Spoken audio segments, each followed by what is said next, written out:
And where you? Oh, Calgary, Alberta. right. All right.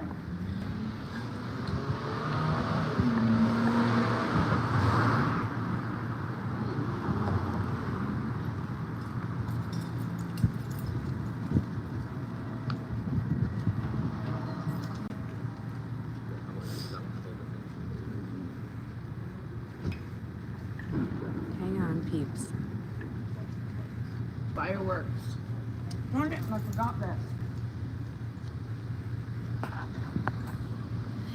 We are going on a ghost in Portland, Oregon. Tino, I am live. You just need to turn on.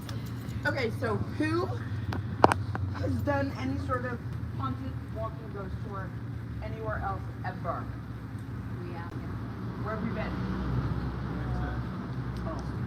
South Carolina. You were in the Whaley House? Yeah. All right. How long ago? We did a couple of them.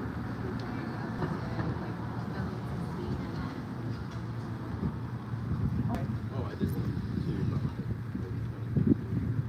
Where did you go? one San Diego. Yes. Okay. Whaley House is probably pretty good. I had an interesting encounter at the Whaley House in 2000. Coming into the Harlow. Okay. I was just moving away from the entrance. She's got to do it, it's locked. But knock on the glass, she'll see ya. See? Here it pops up. Okay, so what we're doing tonight is we're walking through the oldest section of Portland, Oregon, and we're going to talk about very real history. So whether you believe in the paranormal or not, if you're into the terrible, shameful, and tragic history, you're going to dig the tour. And then there's going to be the paranormal stories. I have a few pictures I'm to show you. So let's talk about the paranormal lore. We have lots of theories, lots of decades of investigations and research, and many of these theories suggest that not all haunts are ghosts or spirits, and what is paranormal is not automatically considered supernatural. So I'm going to talk about 4 very specific types of haunts. Now keep in mind that these are theories, but of these 4 haunts, these are not all the haunts, just the more common ones. So you might be familiar with some, if not all of them. Each one is very separate to the next. Theories that they can coexist. First is a poltergeist. Who's familiar with a poltergeist? Who watched the movie? Anybody watch the movie? You did? Yes. You watched the movie? Okay, the real ghost. I watched that on something called Betamax. You can Google it. It's like a rotary phone. 8-track. Yeah. That's the real ghost. Okay, so poltergeist. Polter means noisy, geist means ghost. This is not really a term out of Germany though. But nonetheless, if you have a poltergeist in your home, you're going to know it. Even if you are a staunch non-believer in the paranormal. So imagine that you live in a 2-story house. No one is upstairs when suddenly the master bath, glass shower enclosure, and mirror shatter. And then every single door, bathroom, closet, bedroom, all slam shut at the exact same time. You are going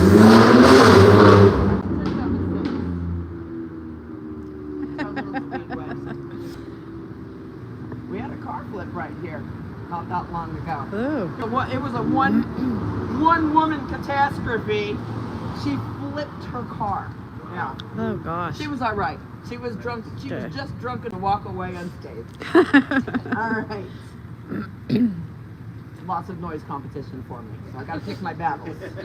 Someone come by with catalytic converter. I'm gonna wait. Okay.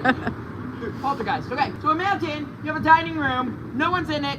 Dining room table, 6 chairs. And suddenly, every single chair just goes, right? You're gonna sit. But then, upon closer look, you realize that the distance from table to chair is the same for every chair that mysteriously flew away from the table, right? You're gonna notice. Now, many people find this frightening. They often will attribute this to a noisy ghost.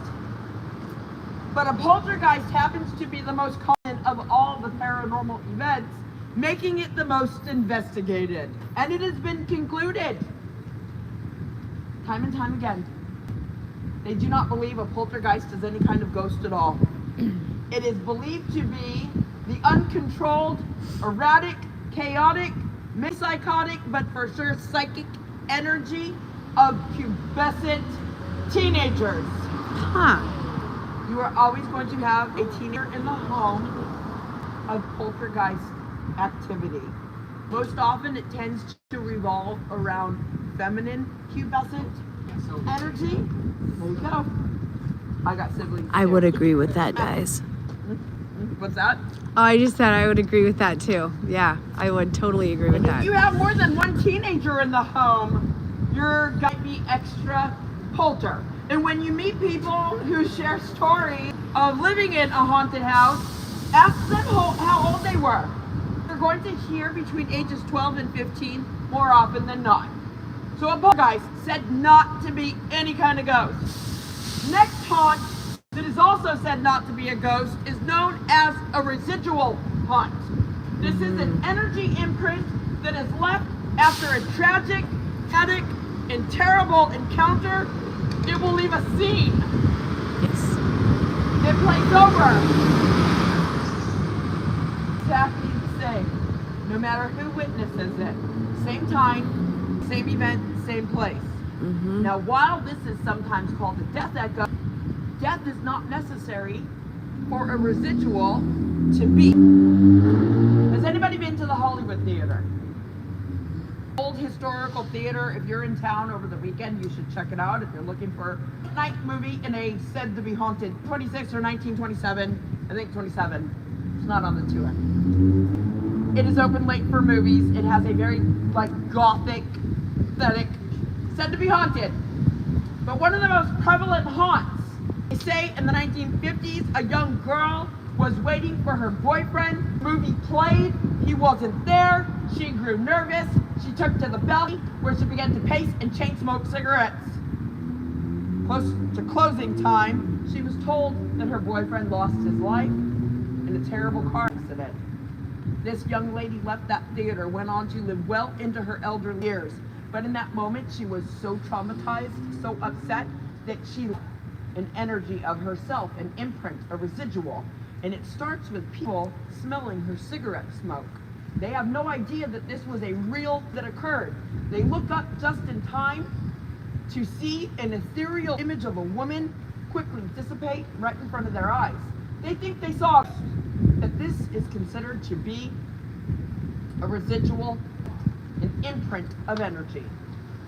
Now the next haunt, people do believe to be a spirit or ghost. It is often called an intellectual haunt. It is a thinking haunt. It is just as aware of you as you are of it. It often interacts with us. So where a residual never changes, an intellectual haunt experience not ever be the same. Now some people believe that these are the ghosts and the spirits of those who have passed on. People say no. This is just quantum sciences. And that dimensions just might lie upon dimensions. And sometimes those dimensions might bleed into one another. And if that is the case, and the things that we are ghosts, maybe we are the ghosts. I've got a theory, maybe. All right, last but not least, this particular energy is much different than any of these energies, and this is considered supernatural. This is an energy that many people say comes from another dimension or realm, that it has never been a human energy. And now people agree on the names of these things. These might be angels, demons, fallen angels, entities, the pre-Islamic jinn, the little people of the desert or the forests, the fae, even leprechauns, things that are not human. So while it might be separate things, some might say they're celestial, interdimensional. often shape-shifting, always non-human energies.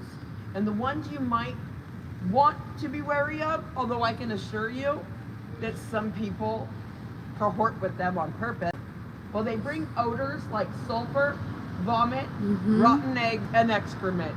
Yeah. And those are your 4 most common types of paranormal and supernatural events. You ready? So ready. All right, let's head into the Let's city. do this. It's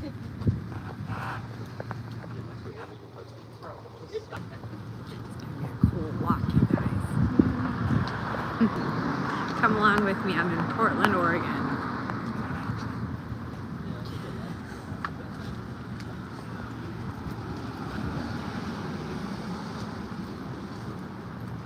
So is this Oldtown Portland?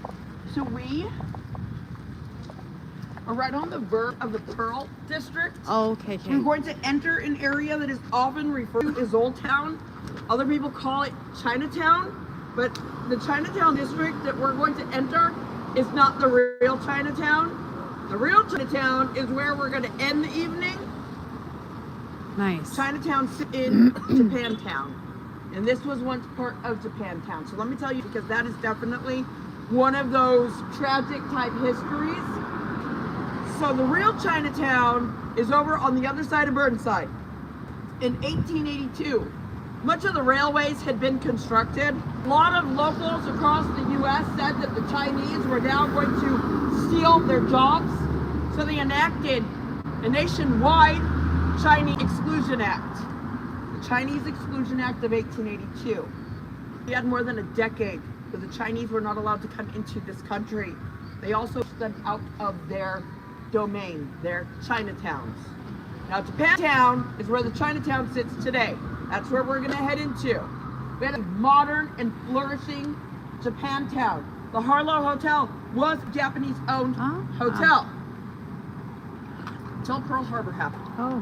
When Pearl Harbor happened, Portland, Oregon was the first U.S. city to round up the Japanese, is seizing everything. Businesses, residents, bank accounts. We have a monument, I'll try to point it out tonight, where the city, it's almost like they boast in the newspaper. These are not my words, this is what's written on there, and it says, Portland to be the first Jap-free city in the United States. That was the announcement, I'll point it out to you. Wow. When they sold all of the Japanese-owned property, well, they sold it to the Chinese, who prior to that had not been permitted to own property, creating a lifelong rift between our Chinese-Japanese communities, a rift that still holds true to this very day. It is absolutely tragic. Now, our Chinese lived in the community in what we know as Chinatown today until the mid to late 1980s when the city decided to label it Chinatown. We got a gate on Burnside and 4th. We got some tiny red street lamps, and a few other things, and then they went ahead and did a very Portland thing, and they priced our Chinese community out of Chinatown. So you won't find any of our authentic Chinatown restaurants in what is called Chinatown. Now, those energies might remain, they might stay. Some people say it left us with cursed land, that certain tragedies tend to repeat in the same place over and over again. How old is this area? How old? Yeah. So, Do you know? which do you mean? Like, when When was was it it settled? established? Yes, yes. Okay, so people started settling here in the 1840s. Oh, okay. 1851 is the date that the city of Portland was founded. Ah. Yeah, because some of the houses and buildings look super old. Yes? Well, the oldest commercial building sits up on Front Avenue, but it remains to be seen whether it's going to be demolished or renovated. Oh, what a sin if it's So- demolished. It is. We're, some of us who love these things are hoping that somebody purchases it and renovates Yeah, it. no doubt. So, 3 of the oldest buildings, and I couldn't be mistaken on this, that this is the rumor in the city. The Society Hotel, 1881. Oh, wow. Oldest, so it's a setup on the tour tonight. Oh, nice. Oldest commercial building in operation. Second, 1882, the Harlow Hotel. Third might be the Merchant. Nice. I'm excited. So let's talk about some weird Portland stuff. Yes. You hear we're weird, right? Yeah, I love it. This is Ned Flanders. Anybody know who that is? Do you know who that is? Yeah, absolutely. I'm mostly kidding. Oh. But, yes. I'm sorry, I'm a bit of a boost. Okay, we are on Flanders. Who are the fans of The Simpsons? Everyone? Okay. And the Fan? predictions? Yeah. Yeah. So, And their all right, predictions. Let's talk about some weird stuff then. So, some people say that Matt Groening, the creator of The Simpsons, is some sort of modern day Nostradamus when he predicts future events, right? You've seen things predicted in the show years before they happened, right? Other people say, no, he's just a Freemason. He knows what the future events are going to be. He's just telling the world what's going to happen. What we know for certain is this. Matt Groening was born in Portland, Oregon, raised in Springfield, Oregon. We are a city and a state that was founded by the Freemasons. If you are familiar with master numbers and numerology, master numbers like 11, 22, and 33, maybe it's a coincidence that we are the 33rd state in the Union. Other people say that Matt puts in his show what's going to happen and that it is on a quantum level. Have you ever heard that you can manifest your reality by speaking it into existence, thinking about it, creating your reality? So imagine having a show that people talk about, sending clips to your friends, talking to people, having discussions, envisioning these things. Is it possible that there is a form of mass manifestation? It's hard to say. Lots of theories. All we know is something's weird. Flanders Street.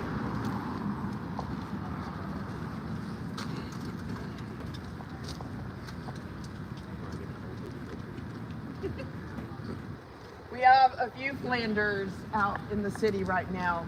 There's one that they did on top of one of the bikes. Just the, it's probably the cutest one. Yeah.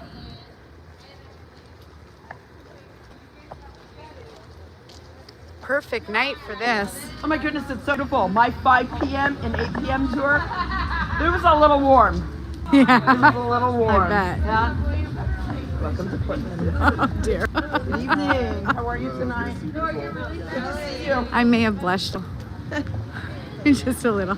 Well, little fact about Portland, we have more strip clubs per capita than any other U.S. city. Yes, we do. Yes, we do. Columbus, Ohio, I believe, has the most. But we have the most per capita. Crazy. There's a strip club. I love everywhere Portland. Here.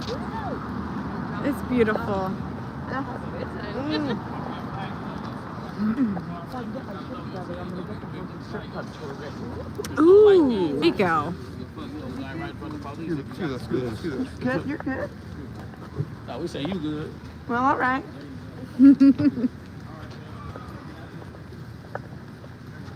Hey, come up to the pad, man. For the slide down. I forgot to ask, how long is the tour? We're going to hang out about 9 minutes. Okay, cool.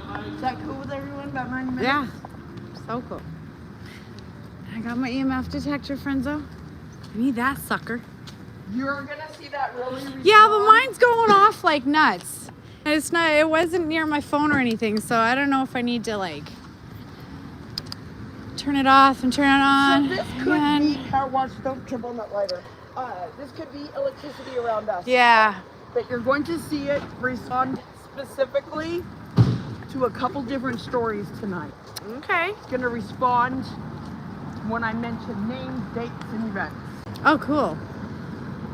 Right. We're going Because it shouldn't be going off like that. And walk down Davis. I don't know if you noticed that these streets are alphabetized. A couple blocks down the way, you would start at A, Ash, B, Burnside, C. Ah. Looks like couch, but I promise you it's Cooch. We're walking it. Everywhere.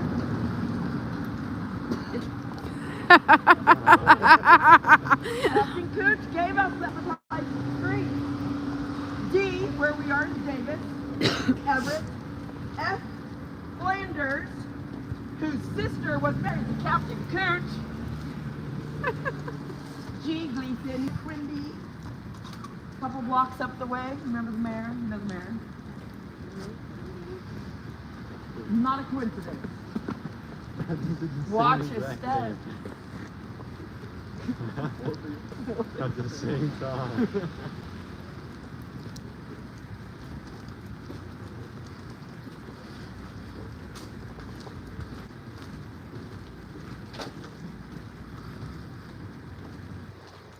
Bet you that's haunted. Right?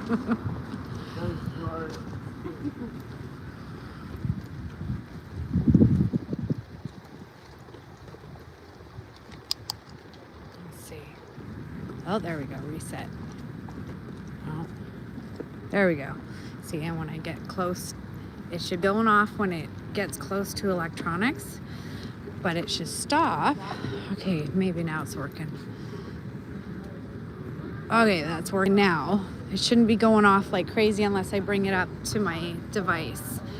I can't read the comments, you guys, for whatever reason. Let me see if I pull up comments. I don't think I can. Darn it. Oh, there's a comment. Okay. There we go. Now I can see if you have any questions or anything, or if you see anything. You guys are my eyes, because I gotta watch where I'm walking. These roads are kind of uneven. So, guys are my eyes. If you guys see any orbs or anything cool in the video, no.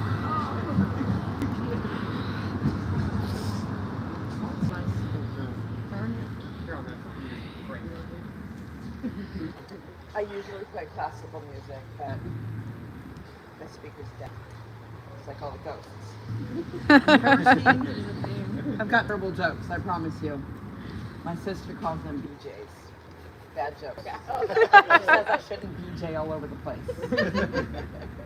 Okay, so, have you ever seen these before? No. This is a sidewalk skylight, and it has been altered through the years, filled in from below, so it's not that deep in there. But these prisms create a big area of bright light and illumination.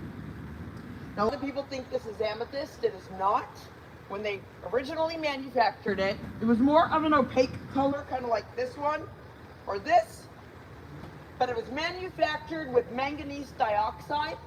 So after many years of UV exposure, it turned this beautiful shade of purple. They said that these were used on the ships out at sea to try to avoid a ship finding itself engulfed in flames, to a candle left unattended below deck. Now these are all the world. Edinburgh, Scotland, Vancouver, BC, all over Washington State, Arizona, I believe Boston. They're all over the world. And when you see these, that usually means there is a pretty vast system of tunnels. And here in Portland, we have more than 5 miles of tunnels, it is said. Tunnels connecting entire city blocks with one another. And while each city block does not have a direct route to the waterfront, they all once interconnected to routes to the waterfront. They say that the tunnels are so confusing that even the most non-directionally challenged person finds themselves confused in the maze of tunnels. So have you ever heard the term to be Shanghai? The Shanghai operation. Have you heard that before? You never heard it? No. Right. So it's a term that describes a type of human trafficking that they say was occurring. So here in Portland, we got our name in 1851. And we got our name from a coin toss. Does anybody know what almost was? No. We were 1 penny flip away from Boston, No Oregon. way. That's why you'll find a Medford, Oregon, a Salem, Oregon. Our founders were from Boston, Massachusetts, and Portland, Maine. Wow. But before we got our name, we already had nicknames. So this was all forestry. And in the early days of the city, we quickly became a booming city because we were a bustling logging city. Men flooded the city. They say there were 13 men for every one woman in the early days. They sought work within the logging industry, started chopping down trees. Soon, it was a big clearing. So when you came in on the Willamette, you would have seen all of these trees in a large clearing. So they just started calling us the clearing. Soon after, there became miles upon miles of tree stumps. You could run and hop on tree stumps for miles without touching the ground. Hence the name Stump. Later, we would become Bridgetown, River City, Beervana, with all of our breweries, our long history with brewers like Henry Weinhard. Anybody familiar with Henry Weinhard? You cannot find his beer ale anymore, only his gourmet sodas that he certainly never knew his beat on. Real sugar, cherry vanilla, root beer, cream soda, bottle, like $5 bottles of soda. That's Henry Weinhard. He was a real brewer here in Portland, Oregon from Germany. He settled here. So Beervana is one of our nicknames. PDX for the airport, Rip City for the Trailblazers, our official nickname, City of Roses, Rose City. But long before that, it is said that our first nickname was the Forbidden City of the West. Now, the Forbidden City is Beijing, China, but we are directly linked with China. As we vast Chinese community and our port sailed to Shanghai, China. And the reason that they were calling us the Forbidden City is because people were being victimized, trafficked, and Portland was so dangerous that multiple countries would not allow their ship to come into the port of Portland. So if you have heard of the Shanghai operation, there are many people who say it's all fairy tales. It's all lore. And maybe it is. But there might even be evidence that says it was real. After many years of hearing these retired sea captains tell these wild and bizarre stories, much of society had deemed them insane from the salt of the sea. Well, they started exploring and investigating the system of tunnels, and they found evidence that suggested these old, crazy sea captains were telling the truth. So legend has it, human trafficking, strong, able-bodied men was a hot commodity, a very lucrative business. So these men flooded the city, started working in the logging industry. They'd have a lot of money, they'd get some downtime, they would go to the saloons where they would get drunk on very cheap in price, potent alcohol. Unbeknownst to them, their drinks were drugged with knockout drops. If you go into the archive of the Oregonian, you will see where multiple people got in trouble for accidentally killing people with knockout drops. And up to them, while the pickings were being primed, thousands of people, that were hundreds of people, get too big sometimes, hundreds of people were getting drugged and drunk. They were standing upon trap doors. Now these trap doors didn't open on their own, they operated on a counterweight system. So once everybody was wasted, the timing was perfect. They say they would pull a lever that would release a latch, the weight would drop through. Now most of these drops were a straight 9-foot fall, but some of them were up to 30 feet. I'll show you a picture of one. I'm going to bring it around. So this is a trap door. That's on the wooden floor where you would have been standing. I'm breaking it up. I got a better picture I'm going to show you right now. Tried to take this up. I'm going to get the right one. Yep, okay.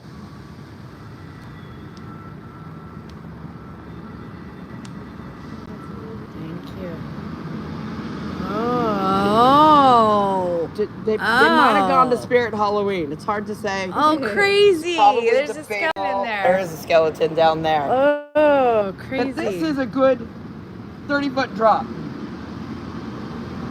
Okay, so most of the falls were straight down. But when they were like 30 feet, it would have been kind of teetered. You would have hit concrete. You would have been extra wasted from knockout drops and alcohol. So you'd be just kind of flopping around.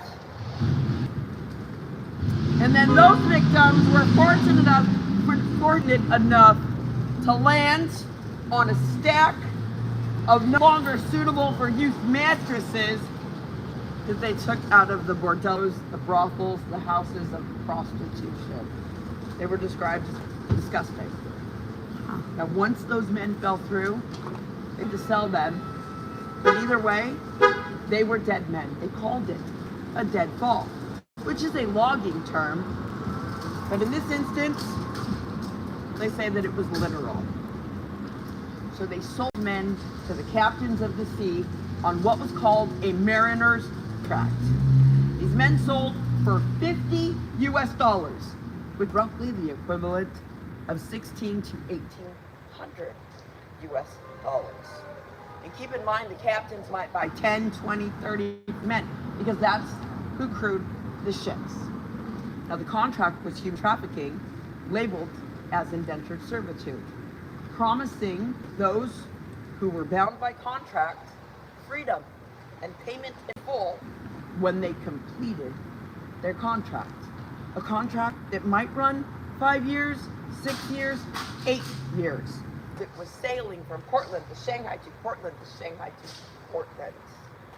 Now, those men who were sold, they really were dead men. So first, you fell through that trap door.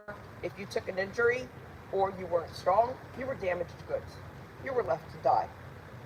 If you were down below, waiting to be sold, and the floodwaters rolled in, you were man. When you were sold to the captains, if you refused to sign the contract, they say they just forged them.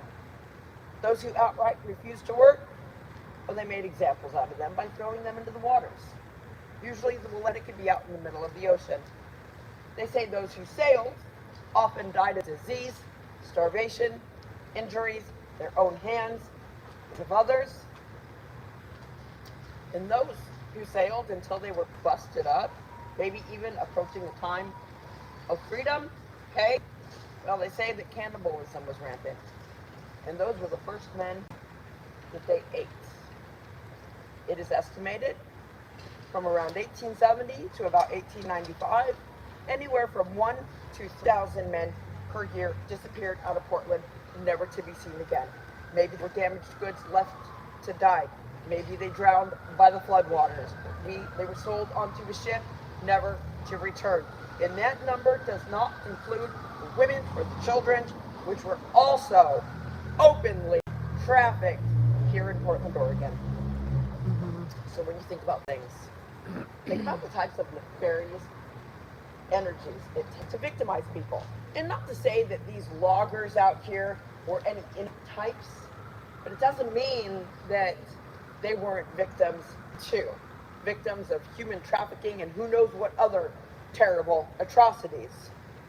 When you think about that type of energy, the fear one might feel to find themselves down in the dark tunnels with their logging boots removed, they're barefoot, they're cold, they're drunk, they're drugged, and they're surrounded by broken glass. They had all sorts of terrible little tricks and things that they did to mess with people's minds and to victimize many people. Even if you do not believe in the paranormal, it becomes real easy to see why our are a top destination for paranormal investigations. Our tunnels have been named in the top 10 most haunted spots in the U.S.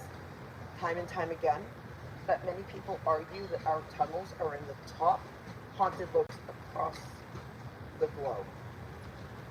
The common occurrences, hearing muffled voices, hearing unintelligible words right behind your ear, sometimes even feeling the breath of those whispers, hearing loud cries for help, seeing full apparitions. You see somebody standing next to you, you look, and they're not really there. Other people feel that energy like something is looming directly with their shoulder, standing too close to them. And then other people have heard very direct words Now, these are usually the people who absolutely do not believe in the paranormal. They go down below, don't know why they do it, but they might begin to taunt or invoke the things they don't believe in, only to hear one, usually a loud and direct stop. And if they really have made the spirits mad, they might get physically attacked. Talking about grabbed at the throat, handprints left around the throat, scratches, bite marks on the flesh, underneath clothes. And there are some people who insist. They were non-believers, they went in there, ended up having an encounter, only to find something unseen knocking on their front door at 3 a.m. And there's no one physically there. And then we have things that are portals, and I'm going to show you a couple pictures in a moment, and you'll find a theme in portals. So a lot of people say that a portal is where other dimensions might bleed into other dimensions. Maybe ghosts are coming through, maybe non-human energies are coming through, maybe we are bleeding through. You're going to find doorways, stairways, reflective surfaces, like a crystal ball, a slab of obsidian, a TV screen, mirrors that reflect upon one another, and water. Many people say water is the most powerful of all the portals because it is reflective, it is fluid, so it's malleable, and water is one of the occurrences that I've had people share with me is the sound and the feeling like water's just rushed into the tunnels. They can feel it pull around their ankles and hear it loud. No one else seems to be experiencing this. They look down and it's completely dry. So try your chances and maybe see if you can have an occurrence down below. Really suggest taking pictures because you might capture some things. Oldtown Pizza. They do that tour Wednesday through Sunday. The tour at night is 21 and up. You get a beer flight. You get to have a taste of all their locally brewed beers from Oldtown Brewing. There is a 12 and up, under 21 tour, but I highly recommend waiting for the 21 and up. And I really recommend one particular guide by the name of Natasha. She has been guiding that tour since October 28th of 2021, and she is really good at what she does. Now I'm going to show you a couple of pictures, and you be the judge. However, I can't have you record this. Oh, okay. That's okay. Point that down. That's okay. Point down. They can stare at the tunnels. Hey, There you you go. capture something. There might be a face in here, really only one. Yeah, just, you know. Okay, so this is a picture from Natasha that she shared with me on the second tour that she ever guided.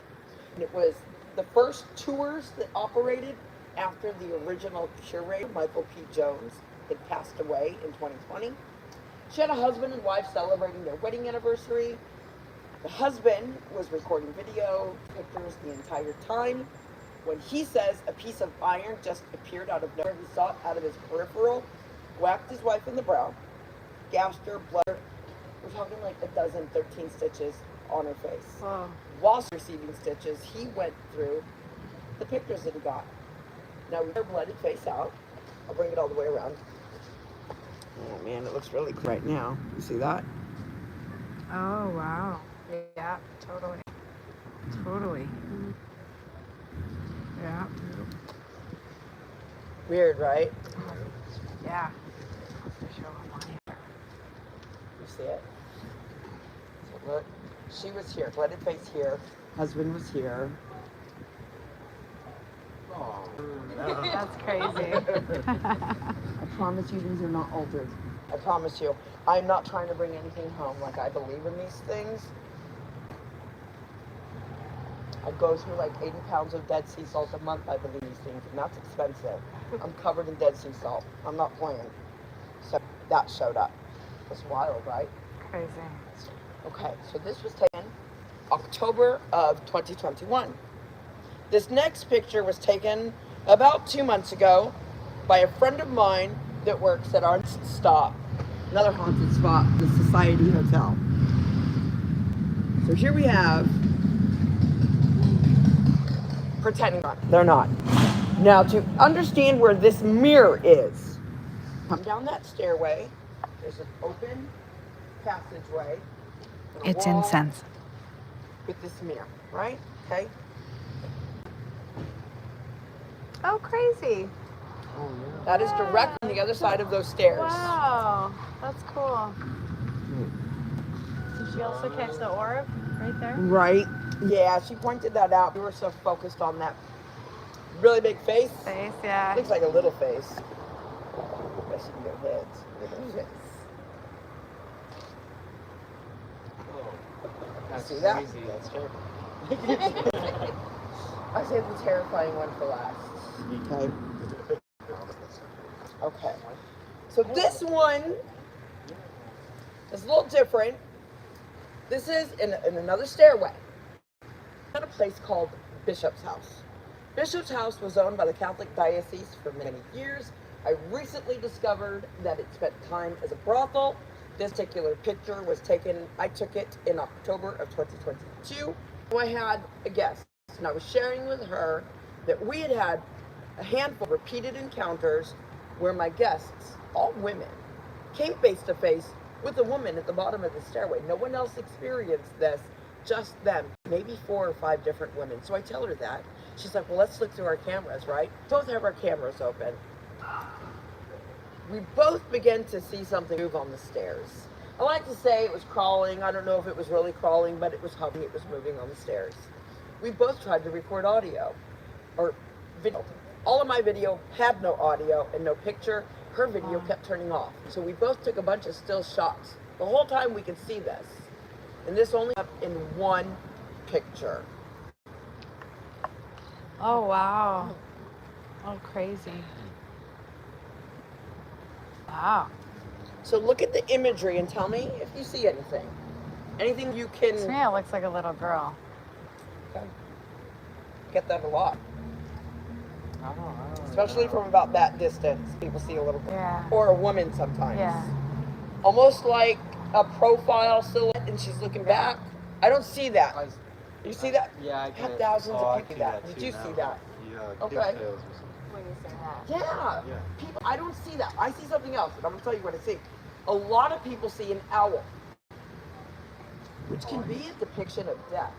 I think it kind of does look like an owl skeleton. I guess Yeah. They describe the wings and the face and the Look at an owl skeleton. It does look like that. A lot of people see 2 skulls. I saw it. That's the first thing I did see. All right. I see an embryo. That's what I think. Not That's even what I like a thought. fetus. Yeah. We're talking zygote stage. Embryo. Interesting. So just maybe this was a pregnant woman. To say if the mother and child may have died or the fetus, who knows? I don't know. But maybe all of those things are symbolic of mother with child. Okay? Now all of these things are pretty discernible, recognizable. You see something that you recognize, not completely non-human, which brings us to the last one. This last one was taken in the exact same mirror that that little face showed up in, right? I'm not going to say his name, but this was somebody, and they say was, he's still alive, I think. He was a tour guide down in the tunnels. Until about 2 days after we showed him this. So, this is the original picture. And then I zoomed in and took a screenshot. So you recognize here, that's on the other side of that stairway. And there's 2 things to see here. Oh. One, he was not moving. But even if he had moved, how did that happen? That's not just photography distortion. You know the people who can do that? Honest to God, shapeshifters can do that. You've seen that Yeah. too. Yeah. But it freaked They him out change their so vibration. much. It freaked him out much, he quit. Oh my God, I bet. Yeah, that's creepy. Do you see that? Oh, yes. That is an open passage. Oh. You go down by that mirror, that is a walkway to the stairway. So when you look at it like this, you can kind of see where the pathway is, the passageway. But that looks like horns. Yeah, it does. A face, like a cloven face. That looks like a I agree. cloven hoof. You see that? Like, maybe even some shoulders. Can you see that? Some people say it looks like a Wendigo. I say it looks like it smells like sulfur. Yes, I agree with you. Yeah. So if you decide to take that tour, do things to protect your energy, take pictures, and be aware you've got to sign that waiver. But like I said, you be the judge of what I showed you. Maybe it's nothing, maybe it's something, but I've guided a couple thousand tours and I only have like, what, 5 pictures? I got one more before the night is over. Let's move on.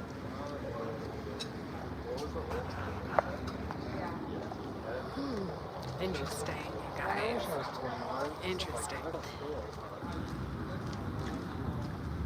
Are you enjoying the tour? Yes. Awesome so far. Absolutely. Love learning this stuff. Man, I swear the youngins are my biggest critics. Thank you. Love learning the history of the cities that we're in. I think that that's really, really cool. Me too. And oh, so let me see, what block are we on? Energy block? No, I think actually. Okay. One block over and over here, there is this place Kelly. called the Satricon. It's where Kurt Cobain met Courtney Love. Oh, no Here in way. Portland, Oregon. And she used to be a stripper over at Mary's. They moved Mary's, but the original location on Broadway and Burnside. Any fans of Chuck Palahniuk? Club? Oh, he wrote that little story. They say he lived in our Chinatown when he wrote that. His father was an orphan who was arrested at age 9 in Walla Walla, Washington for the crime of vagrancy. Everybody had to work in those days. Get in big trouble for not working. And I figure our founders were the same people that put toddlers up in chimneys. Play some cigarettes, clean these chutes. We know you're 4 years old. It's no wonder life expectancy was so low for some people. Wow, look at this. And we're going to have a full moon. Yeah, when is the full moon? It's got to be like a day and a half, 2 days. We are 95% waxing Dybbuk. 2 days. Full moon is in 2 days. Okay, okay. See that beauty? We're getting there. 3 days up, 3 days down. Yeah. Oh, the energy's Crazies are already here. Yeah, totally.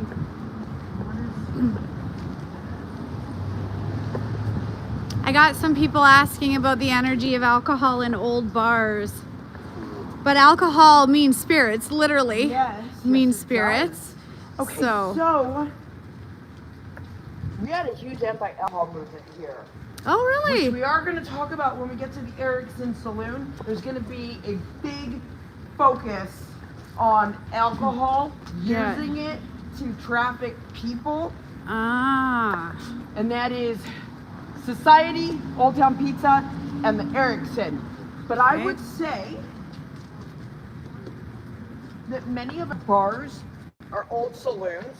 Do you hold on to those energies? Yes. And the other thing that you find is a common theme of haunted locations, like schoolhouses, boarding schools, churches, saloons, bordellos, boarding houses.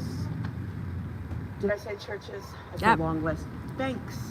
We have Yes. some pretty haunted Because of the too. obsession with money. Yeah, that Yeah. and bank robberies, tragedy, murder over money. So Yes. the U.S. National Bank over there, Broadway, across from the Benson. There was a husband and wife. I believe it was the 1950s. There had been some infidelities. And back in those days, you could be arrested for cohabitating with a partner and not being married. You could be arrested on suspicion of infidelity. So there was some infidelity within this marriage. They couldn't really get a divorce, so they were going to get some assets out of the safety deposit box. While they were waiting for them to open the door, this husband brandished a gun and shot his wife dead right there. Now this is a story, if you want to read about it, you're going to have to do research into some archives of the Oregonian, go into old ghost stories of Portland, old tragedies. And so security guards that work there today, we're talking like 23-year-olds who have no idea that this took place, and they're doing night guard, 3 a.m. Through their surveillance, they see what is clearly a woman standing in front of that vault door. So they go down to see, how did you get in? There's no one there. So banks are one of our haunted spots too. I know I want to talk from the alcohol. We're gonna get there. That's the before same you stop. shitty vibration, though. It is. No, It's it is. obsession, right? Yeah. So it brings out the demons in people. Yeah, I think so. In early days of Portland, it was safer to drink gin Oh, and water because interesting. our water could kill you. And so a lot of those pregnant women, distilled alcohol was their safest drink.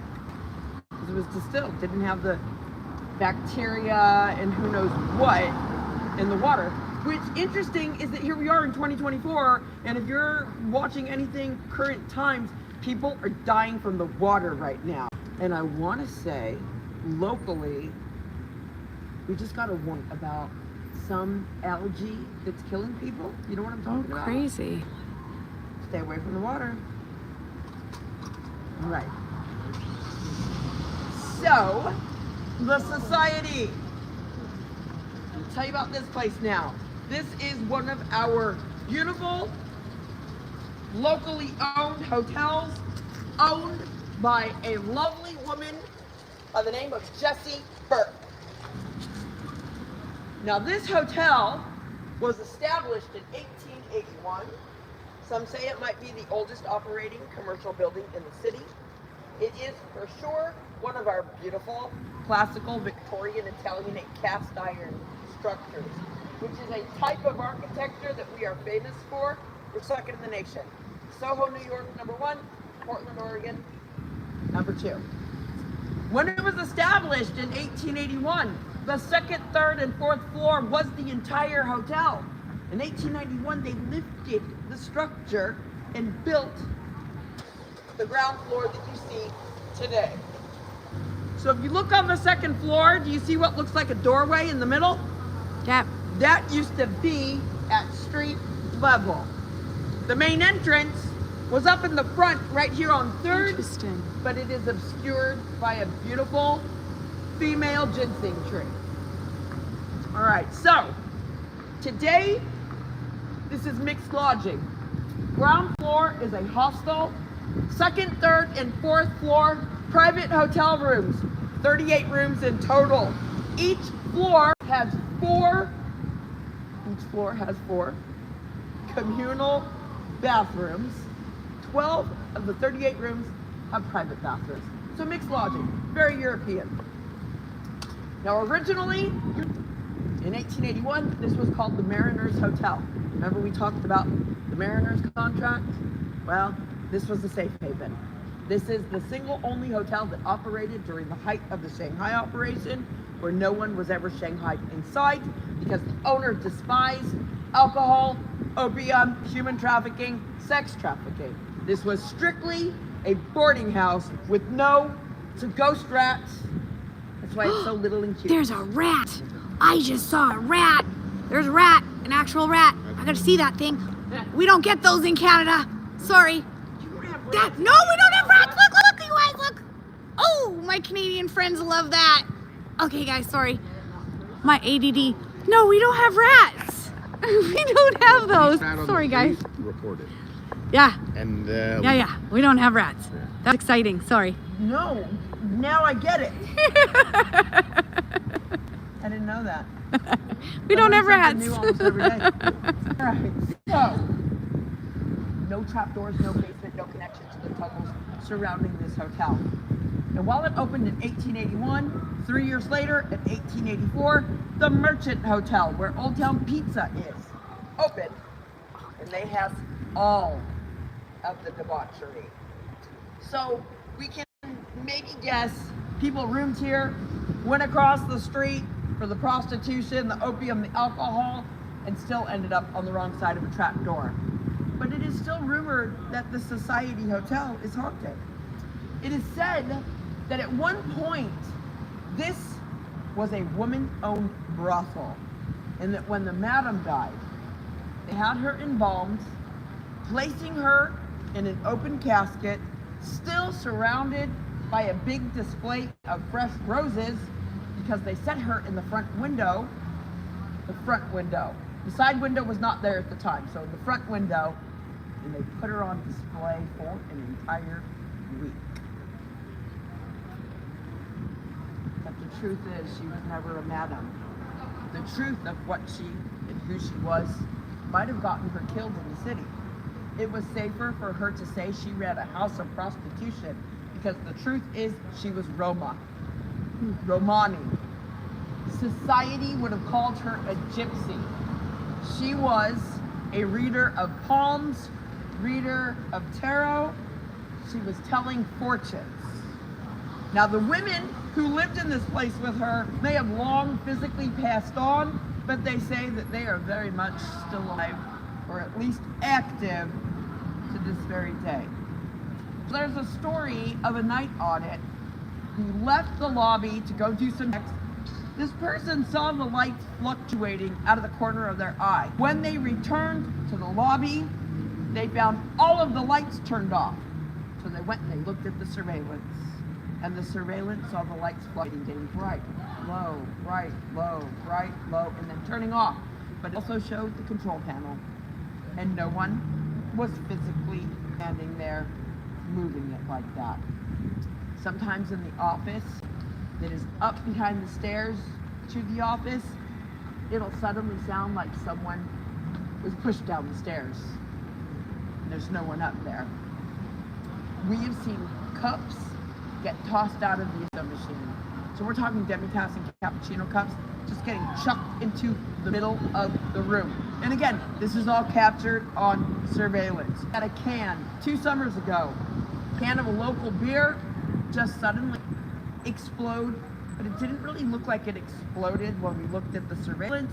It looked like somebody crushed the can, twisted it, and tore it open. So this is very interesting.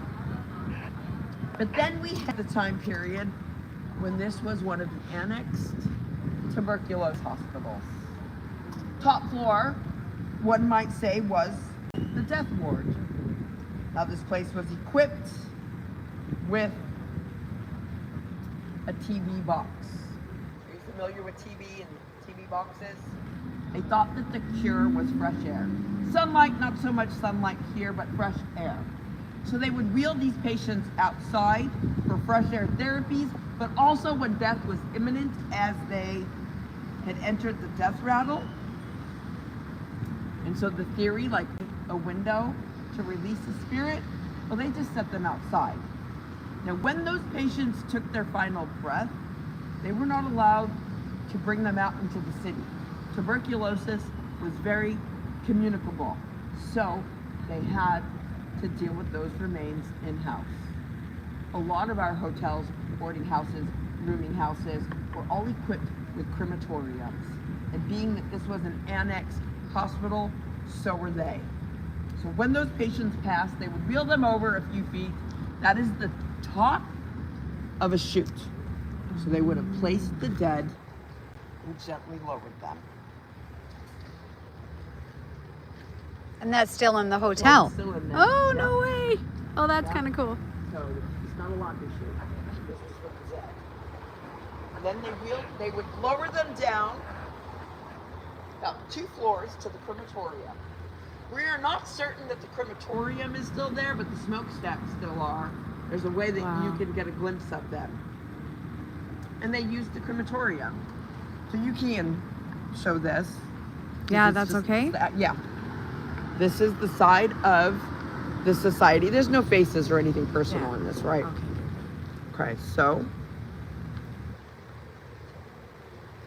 that is a TB box. Oh. It looks like a dilapidated patio, balcony, right? You see all that soot? Yeah. That is from the crematorium. Ew. And that's the best? It is directly on the far side of that. You can see it Crazy. with your own eyes Yeah. from the Lansu Garden. Are you gonna Crazy. check out the Lansu Garden while you're here? I think we were taking off in the morning, You but should darn drive it. by there just Yeah? to see you can look up here. Yeah, I think we might. It will Yeah. call to you. So yeah, you see the difference in That's the crazy. brick, Yeah. and that's just Wow. covered in Someone's soot. ashes. Yep. Okay, so this is Crazy. society. Crazy, crazy, crazy.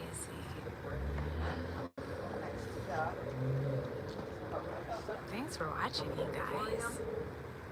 And that For sticking with me live in Portland on the ultimate, I think it's Now, if called you're Dead of interested Night in maybe Ghost Tour. booking a room here to see what kind of strange paranormal anomalies occur. That'd be fun. Well, during the week it's like $79 a night before tourist taxes. So if you have a slumber paranormal party of 10, it's like $10 a person with taxes.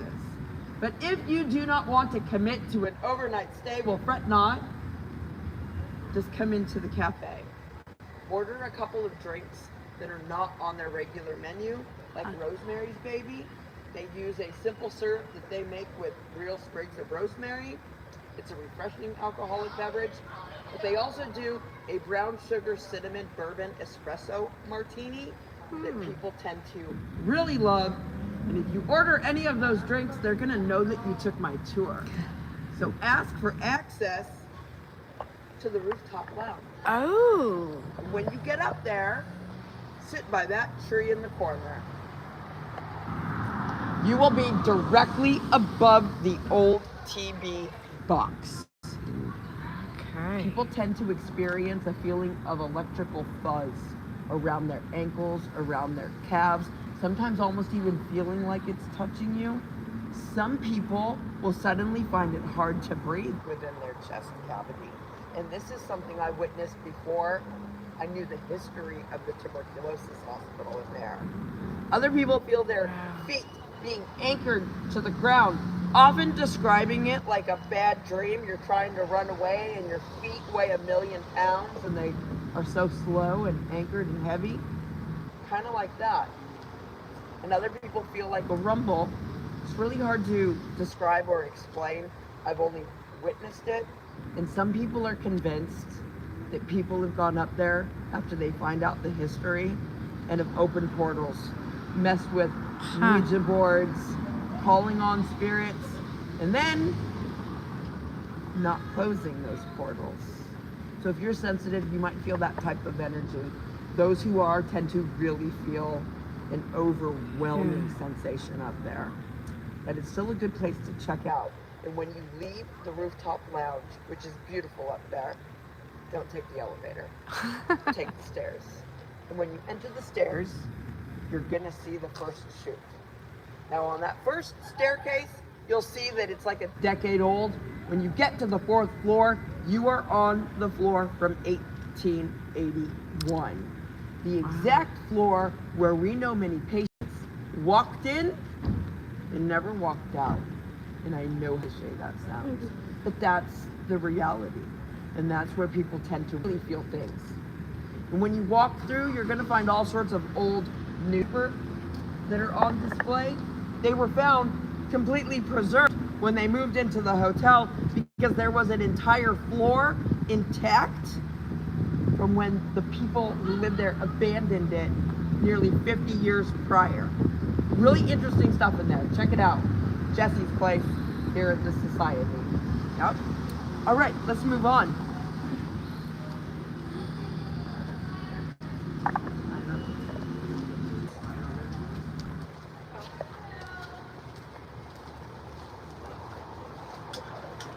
These are supposed to have an eternal flame on in here.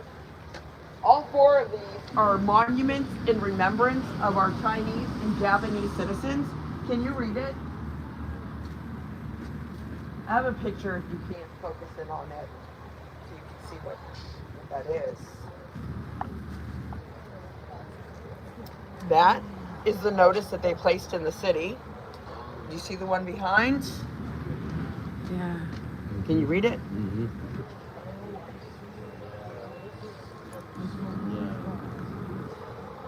Instructions of person Japanese. No, that's all I can read. Exactly. Portland, first Japanese city. That is brutal. That's a little close up. The city recently announced that they're getting rid of these. And for whatever reason, they say that they attract turkeys. What? The monuments. Oh. Look at the article. Don't even know how it makes sense. They've been surrounded with this chain link fence for 2 months now. The city wants to hide it. I mean, it's not spring. I don't know. I don't know what the reason could be. I imagine people will probably protest that now. Because Yeah, this they is should. the area of the city where terrible things were done to our Chinese and our Japanese, and a lot of times they're repeated. I can't remember if it was last summer, or the summer before. Somebody stole a chunk of granite out of our gate, right there, the Chinese gate, and they brought it over here to the garden and threw it in, vandalized the place, breaking windows. Brutal. Yeah. All right, let's move on. Oldest drag club. Where is that? Oldest drag club? Yeah. Oh, there you Opened go. up 1969, 1969, go figure. right? Darcel. You can see the marquee, but you can't really see the marquee. Was born in 1930 in the state of Oregon, joined the military, and then decided to be the most fabulous drag queen in the history of drag queens. If you look up the story of Darcel, you will find that they were the oldest performing drag queen in the world Wow. at 92 years old. Performing up until her death on 3/23/23. Go It's a lot of figure. threes. Yeah, yeah. Darcel. And then our favorite, Wow. Slaughters.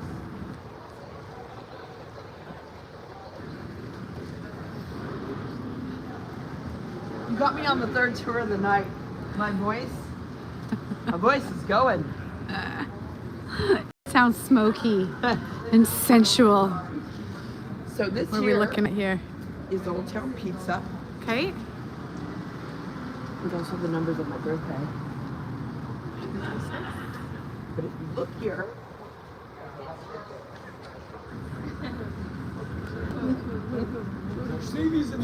you see that desk right there?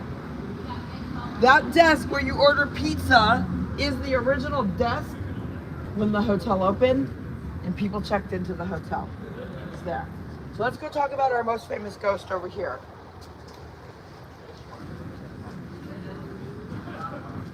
Miss all that. Miss it. Generally, Portland is super clean, I find. I think so too. I think so too. They're pretty good about the upkeep. We just have a Yeah. terrible reputation. But Yeah. it's a city. It's a charming city. Yep, I love it. I love Portland too. Okay, here we are at 222 Davis Street. Oldtown Pizza opened up in 1884. This was the hotel in Portland that offered a hydraulic elevator, gas lighting, plumbing, and running water throughout. Now these were very modern, advanced amenities. That's not what brought people here. People came here for the debauchery. Top floor had a notorious prostitution ring where girls as young as 13 were being trafficked up there. Not far below our feet was a pretty notorious opium den. This is where you would take the Shanghai Tunnel tour. Oldtown Pizza, Oldtown Brewing. Now they say that these things were considered legal under the green light law. So that meant if the whole years and the proprietors handsomely paid off the law, then they gave them the green light to operate. And if they didn't, then they got the rest. Now apparently, the Nikolai brothers had the green light years, and then they were suspected of getting greedy. And this made them so mad, they decided not to give them a red light. They decided to investigate. Sending investigators in, but they were disguised like mercenaries. We'll rescue you, we'll pay you, we'll protect you. Just tell us everything that's going on in here. Now the girls knew better because they knew society deemed them. So they said, we know nothing. But then there was a woman, and her name was Nina. And Nina happened to be a mother, 12-year-old daughter, whom she had conceived while being trafficked, and was approaching her 13th birthday. In hopes of finding freedom, of rescuing her daughter, of saving her from being sent top floor to be prostituted out, Nina told these men everything. But almost immediately after, her bosses seemed to have discovered this, almost like it was a setup. They said, you need to go to the top floor customer. But when she got to the top floor, she was met by a group of men who brutally murdered her, throwing her murdered body down the old elevator shaft. Now they have long since removed the old hydraulic elevator, and they turned into a booth. A booth which you can sit directly inside of. It's enclosed with an open passageway, and it's where Nina tends to dwell. Now many people think Nina would be a pretty angry spirit. She was victimized and trafficked in life and then brutally murdered. But it's rumored that she might be the friendliest spirit in all of Portland. Hello, everybody. She has no idea she's dead. She doesn't know she was murdered. She's still existing in her former life. She does not see herself as a ghost. So if she likes you, you will smell her strong but sweet lilac perfume. If she really likes you, you might feel her hand on your neck. And if she really likes you, you just might feel the breath of her whisper on your neck as she tries to entice you to accompany her top floor, where she is still offering her professional services. That's the rumor. Now I'm sure everyone's wondering about her daughter. Now this part of the story I cannot prove, but I can give you something to research further and see what you come up with. So here at their tour, they said they lost all record of Nina's daughter. That seems very unlikely.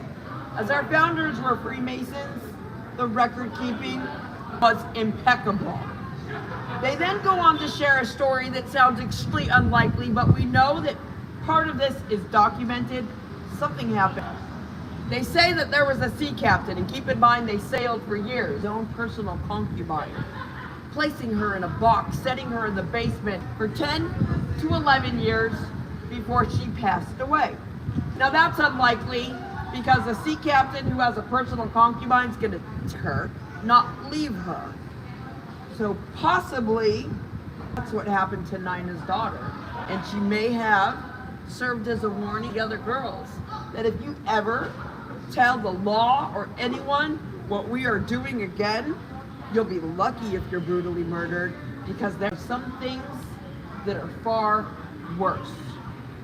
Now the more tragic the scenario, the more prevalent the haunt, and this is a pretty haunt establishment. The underground tour is here. You've got some angry, not so nice spirits down below, some very, maybe overly friendly spirits, enclosed booth, some trickster spirits. There's 2 bathrooms, full stall, female bathroom, male bathroom. They are very small. You might open the door for the women's bathroom and a soft voice says, I'll be right out. So you patiently wait 5 minutes, 10 minutes, 15 minutes, 20. She hasn't come out. So you finally peek to make sure she's okay, and there's no one in the men's bathroom. You open the door and it's a push, but it'll slam the door on you 2 or 3 times before you can open the door and find no one is in there. They have videos of something unseen throwing items off of the bar into the middle of the room, closing time. Lots of different hots. But if you are familiar with our moniker, which was stolen from Austin, Texas, keep Portland weird. You've heard that? Okay, that started with the music industry in Austin. And it means to support local businesses. Spend your money locally. So instead of going to Pizza Hut or Domino's, come to our local pizza parlor, spend money on a local pizza shop, local brewery, and then go sit with and acknowledge our local ghost, Nina, and meet her daughter too. The ghosts of Oldtown Pizza.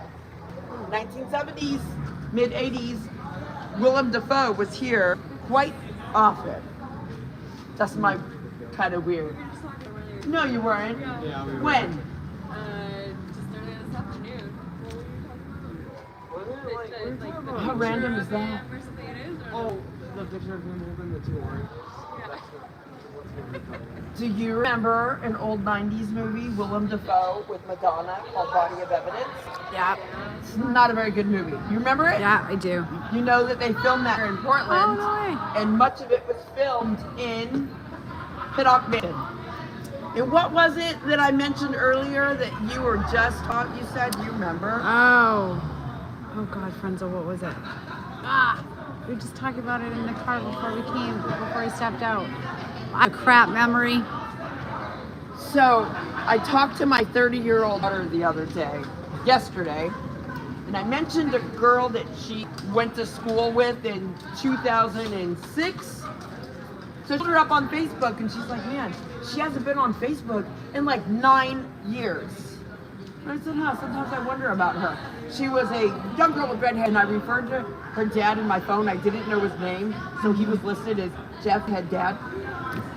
So, and it just stayed that way, and so we still talk about it sometimes. But she hadn't posted on Facebook in nearly a decade. Just a few minutes before the tour started, my daughter texted me. She goes, "You're not gonna believe this."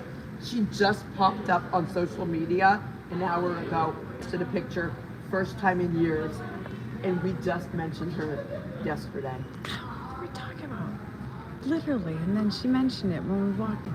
My memory is so crap. I'm gonna have to watch. It'll come to me at 3 a.m. because Yes, that's it when will. it comes. I know that. Or when you're taking a shower. Right?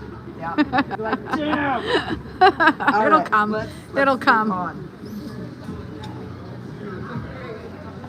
People are saying you're an awesome tour guide. Thank You know your you. stuff. Thank There's you. I love the what I do out here. yeah, it shows. It totally shows. There's a guy who used to do tours out in Victoria, who commented and said you're really good. So Thank you. I appreciate that. Yeah. I worked at the hotel until 7:30 morning, oh gosh, and then I got home. You ever have one of those days where it's like debacle after debacle?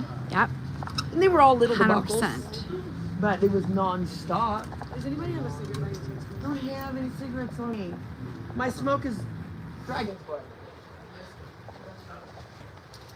I got 2 hours of sleep and then had to come out here. And I'm not complaining. I'm happy to be out here. I did a 5 p.m. tour. oh my gosh. I did an 8 p.m. tour.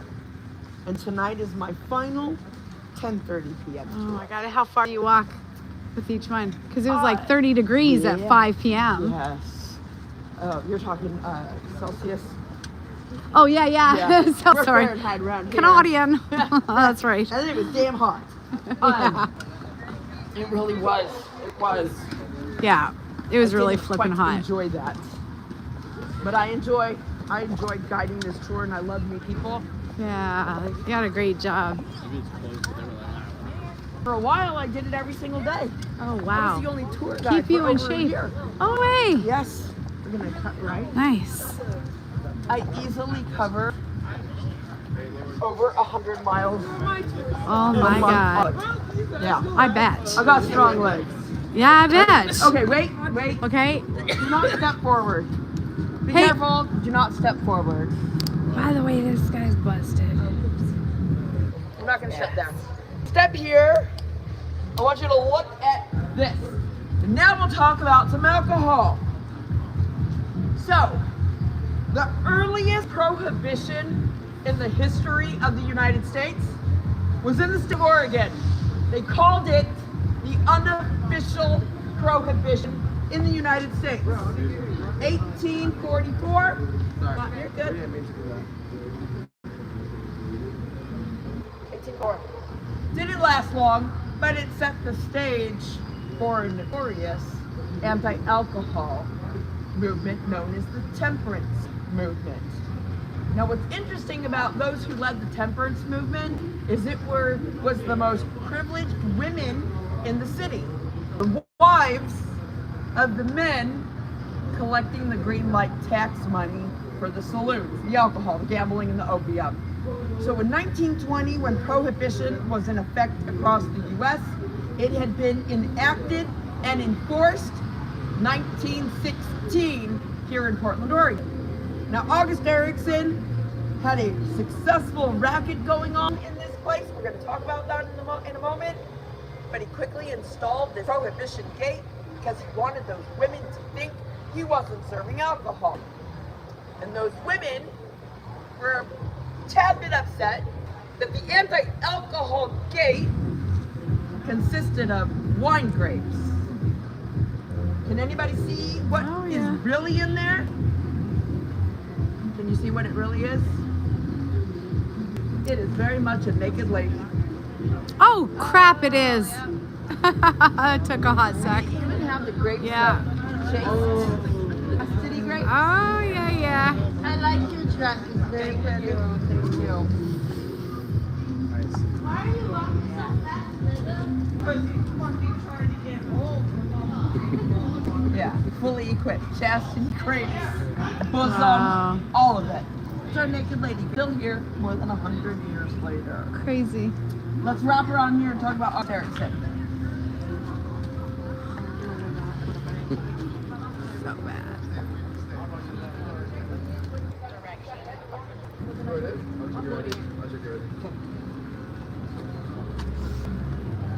Let's go.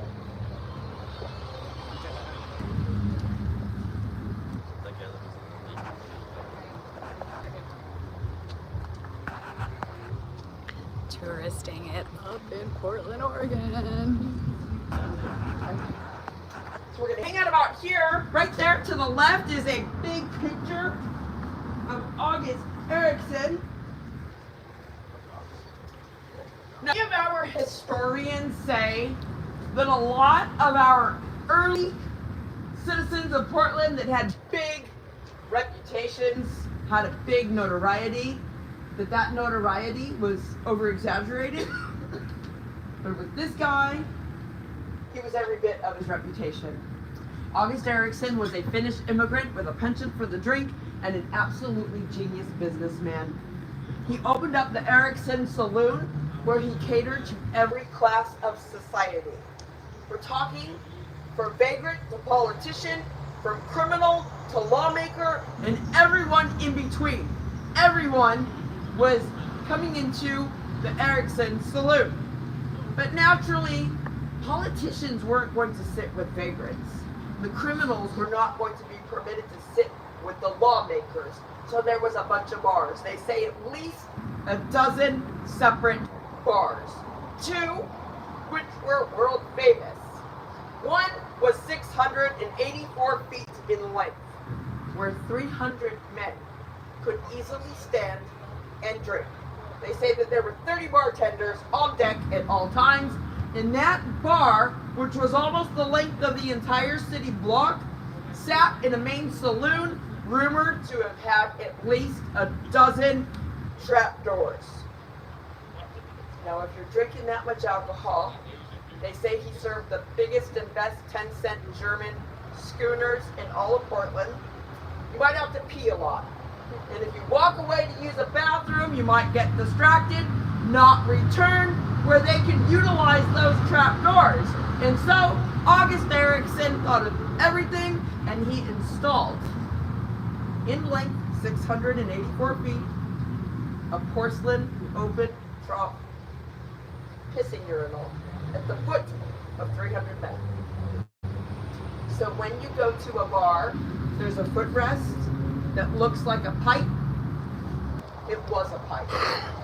It would flush water over that urinal where 300 men, 300 plus men, because another 300 would fit in that saloon.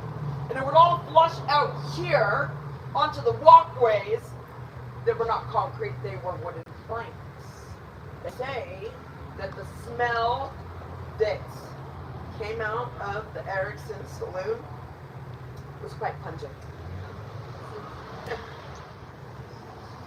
They also had, next to that, the only bar in Portland where a female patron could purchase an alcoholic beverage. Now that was unheard of. And it was called the Dainty Ladies Club. It's rumored that the Dainty Ladies Club and then the bar with all of those men close in proximity, but they were not permitted to cohort, so they were separated with electric chicken wire. If a male patron could cohort with a woman, he was going to have to visit the top floor, where you could rent a crib. A crib was essentially a closet, 7 by 8 room. You could rent it by the hour with a chosen companion. You could find all sorts of historical writings that describe some really bizarre stuff. Now, if you still wish to cohort with a woman, but you could not afford a crib, well, he had something that no one else had. And that was basically an open air brothel on the roof. Something like 200 cots up there. And people, no purchase. Just use your imagination. I might paint a picture. Now here in Portland, we've had a lot of terrible floods. But the worst flood in our history is the Great Flood of 1894. Now, side note about that, we talked a little bit about numerology, master numbers. You might notice the number 11 pop up a lot, but also the number 22. With numerology, it adds up to get to a final number. So 1894.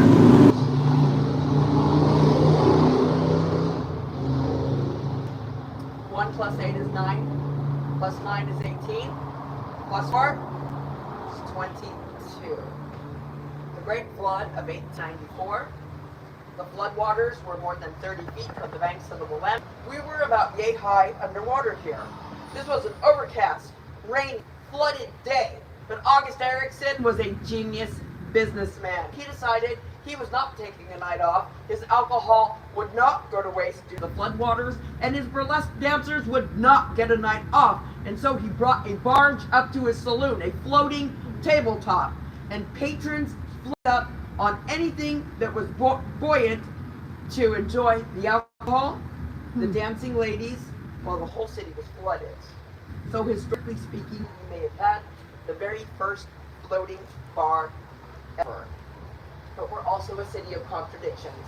So while those floodwaters had rolled in across the street at the Oregon Leather Company, underneath that building, before the leather company was there, their basement, they say there were a good 24 men trapped below, waiting to be shanghaied. Those waters rolled in. People were drinking merrily here, enjoying the entertainment, and men lost their life right there. Lots of contradictions. Eventually, August Ericson was discovered for serving alcohol during Prohibition. He did not escape all of the fines and fees from the courts, and he ended up being penniless and broke in Clackamas, Oregon. But he left a reputation, a notoriety, a haunted saloon that is now apartments with lots of residents who have shared some very interesting, probably paranormal stories. So I'm just going to share the real front lines. Up on the top floor where the women and the girls were housed, they say there is a ghost up there, often called the sobbing woman or the faceless woman. Faceless, not because she's really faceless, but she never shows her face. She's a ghost. Her face is always in her hands. So late at night, 2 a.m., 3 a.m., residents will be up because there is loud sobbing in their room to find a woman standing at the foot of their bed or at the edge of their apartment, big rumpled dress, face in her hands, crying. And they her, she'll disappear right in front of their eyes. We had another resident here a few years back. She had just moved into the building. Her name is Bethany. She just moved into the building. She did not know any of the history. She enters the elevator. Late at night, she's all alone. The doors close. The elevator begins to ascend, and she suddenly hears a sob over her shoulder. Startled, she turns around. She knows she was alone to find a woman with her face in her hands, sobbing. But somehow, that woman disappeared out of that elevator before those doors had ever opened. There's another resident that lived here. He still lives here. Long-term resident, who used to heckle the crap out of me back in early 2021. We had a tents right here. It's kind of my roughest stop at that time. He used to scream at me and call me a liar for 6 solid months. And then one day he comes out and he goes, all right, I got something to share with you. I know I yelled at you and said the place isn't haunted, but he lived on that top floor for over a year. He had so many encounters with this particular haunt that has been described to me that he relocated to the ground floor. He said he found out that this ghost is not confined anywhere because she followed him. He gave up his out window and everything. It's a really weird place inside. The ground floor only has inside doors. Does that make sense? Their windows open to the end of the building. No outside air. Yeah. All right. So, the most interesting ghost story that I've heard comes from a resident who I see in a grocery store I go to. He works where I live, and I work where he lives. So we always have a lot of conversations. When he moved into the building in 2020, these residents don't even know that this was a saloon. It's called Ericson Saloon, but we're known to be a weird city, so they're like, okay, it's just named after a saloon. It really was a saloon. So he moves in, and he goes to the top floor to do laundry, takes his clothes from the washer into the dryer, and he goes to his apartment and sets a timer. He comes back when the timer goes off to find all of his clothes neatly and pristinely folded on top of the counter. He thinks, no one in this building is nice enough to fold my laundry. He opens the dryer, he opens the washer to find them completely empty. No one had been inside of the laundry room, and he knows this because surveillance showed the hallways that no one had entered. He complains he didn't like it very much. I think most people would not complain about that. Can you imagine ghosts? I know Dude, it that sounds does silly. your laundry? I'd be Right? all over that, I would like a little plate of honey, right? maybe some coins, some resins of frankincense and myrrh, maybe even a little piece of quartz. Something I would never come. The Ericson Saloon, long, interesting history. And just one last little tidbit with the number 11. It's not the first saloon. The first one burnt down, they say, in 1911. This one was built in 1912. In 1975, there was a resident who lived in the top corner, and he was a bit of an amateur street chemist. Come do my laundry. The ghost tour? 11 people. Do you see us? Yeah, it's real. And that means you're a ghost too. More haunted than New Orleans. That's the rumor. Some people say that. No, I think that New Orleans. You know what? Okay, we're gonna talk about this. I took a tour in New Orleans, and I had a camera that I got like 6 months before. It was just a camera, and it stopped working during the tour. And I took it to get like service to try to get anything recovered because it's the first time I went to New Orleans, and got nothing. Like I got the very beginning of the tour, and then like a couple shots at the end of the tour. Everything else besides the tour. And just right now, I was trying to take a picture on my phone, brand new phone. Nothing. It was completely black. no. And I was just hitting buttons, but there was like nothing there. Okay, so in all fairness, we're just complaining on my live, Oh, really? saying that, what's up with the sound? I can't hear anything with the sound. So it might be the energy of, yeah, In there? Okay. yeah. So usually, I'm going to change the last story. Could of be the the night. vibration. Yeah. I'm going to change the last story of the night because I think that there's going to be either some people here, but probably on the live who might be familiar with some of this story. Okay. Let's wrap it around over here on Alrighty. the side. So yeah, anyways, weird things on display, like that urinal. There's a big chunk of the urinal on display. What? Yeah. I got a picture of it. Okay, you'll have to explain that one. All right, this story is going to be a little hard because it might get loud. Sometimes you still smell the pungent odor of urine from that open trough pissing urinal. Ghostly pee.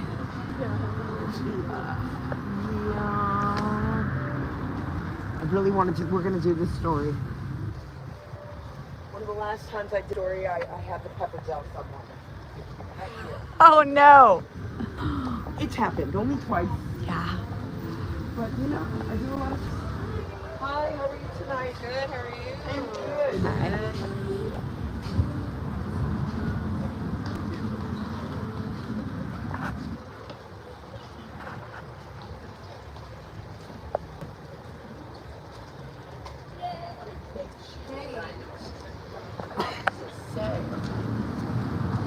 I'm heading to Seattle tomorrow, so I will definitely check that out.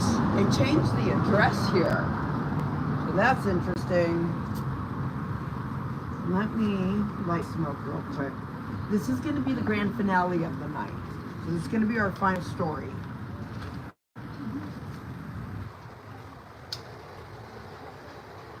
They said the sound started happening outside the G2 hotel. Oh, yeah. Just part of the coolness, they said. Interesting. Yeah. We had a lot of strange anomalies there. Those pictures that I showed you were taken down in that basement.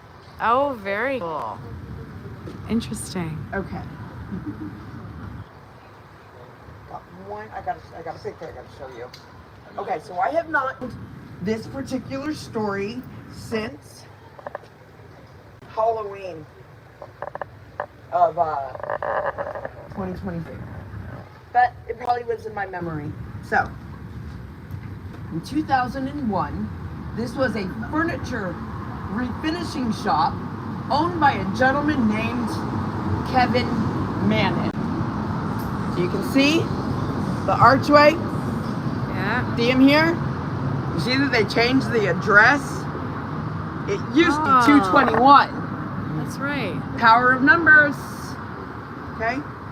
This is Kevin Mannis.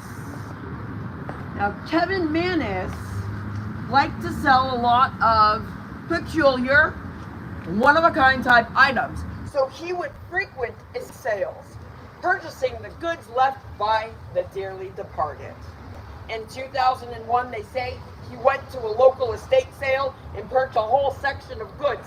And the woman who he was dealing with, when she was getting the money from him, she said, "I must warn you, you have purchased my grandmother's." Does anybody know? How many people you got on that? Only 14 right now. 14. Yeah. You purchased my grandmother's Dybbuk box. Oh, I have. Okay, let me tell the story then. I have. All right. Don't worry, I'll tell you what it is. Dybbuk is the demon. that Okay, speaks so backwards. Kevin Mannis Remember I says, told "What's you about that?" Dybbuk? This woman proceeds Open. to tell him that in 1938, her grandmother was in Poland, trying to evade capture by the Nazis, while also being tormented by a Dybbuk. A Dybbuk is said to be a very powerful, earthbound human spirit, so powerful that it can possess another man, taking over their thoughts, their emotions, their physical actions, their words, creating torment. So, the grandmother and her friends decided to hold a seance and trap that Dybbuk in the box. The Dybbuk is said to have remained since 1938. She said, "So whatever you do, don't open the box." He says, "Sounds like a family heirloom, you keep it." "No, you bought the box, it's yours." He says, "Keep the money, keep the box." She gets real serious. She addresses him by name. Yes, Kelly, Says, she "This is. Dybbuk box belongs to you now. You will take them. Don't open it." So Kevin Mannis takes the box. He gives it to his little shop. He goes down to the basement. Does anybody want to guess what he did? Open the box. That's right. That's right. So he opens the box. Inside of the box, he finds some interesting items. A locket, hair, a couple of very old pennies, a tefillin, which is a Yiddish prayer, Hebrew-German prayer, a hard-boiled egg holder, which is very symbolic in funeral rituals. He looks at it and he thinks, all right, odd, but whatever. He leaves it on the counter, opened, and he leaves the shop to run some errands. When he returns, he's looking for one of his employees. Right after he left, employee heard what sounded like a physical altercation down in the basement. She went to investigate. She quickly regretted that decision because off into the basement, it is said that all of the incandescent bulbs overhead exploded on top of her, and the door slammed shut, locking her in the basement for hours. When Kevin finally opened the door, she slapped him, pushed through him, and out, and quit. He said he had no idea why. Now, Kevin Manis was told what a Dybbuk box was. So he claimed that he was not comfortable selling it. So he decided it's about to be Halloween. His mother's birthday is on Halloween. And so, or near Halloween, decided that he was going to gift the Dybbuk box to Mom. So he brings his mother in and says, Ma, I really myself this time. I got you the weirdest gift you've ever received. I got you a Dybbuk box. The mom says, what's a Dybbuk box? He goes on to explain what it is, and then he goes, I'll be right back. Runs to his office. When he returns, he finds that his mother is not doing so well. She looks terrible. That's because his mother suffered a stroke the moment that she was alone with that Dybbuk box, and she blamed it on the box. Losing 80% of her vision, she told her son, I don't want that box, it's evil. If you would like to see her interview, go on to Paranormal Witness, Kevin Manis or box. You'll see her talk about this Dybbuk box. So now he has the box. Yeah, I don't want to sell it yet. I'll give it to my brother. He brings his brother in. Says, hey, this Dybbuk box. What's a Dybbuk box? He tells his brother. He goes, can you please take it home for a while? The brother says, yeah, whatever, I'll take it. So he's got the box in the vehicle with him, and he keeps smelling sweet jasmine. But when he shows it to his wife, he instantly smelled cat piss. That very night, began to share a dream where a very old woman with hollowed out eye sockets were chasing them, tormenting them. After a week, wife said, give that damn box back to your brother. It's the box. Kevin Manis has the box again. Now he's trying to decide what to do with it next. But before he could, there was a physical altercation.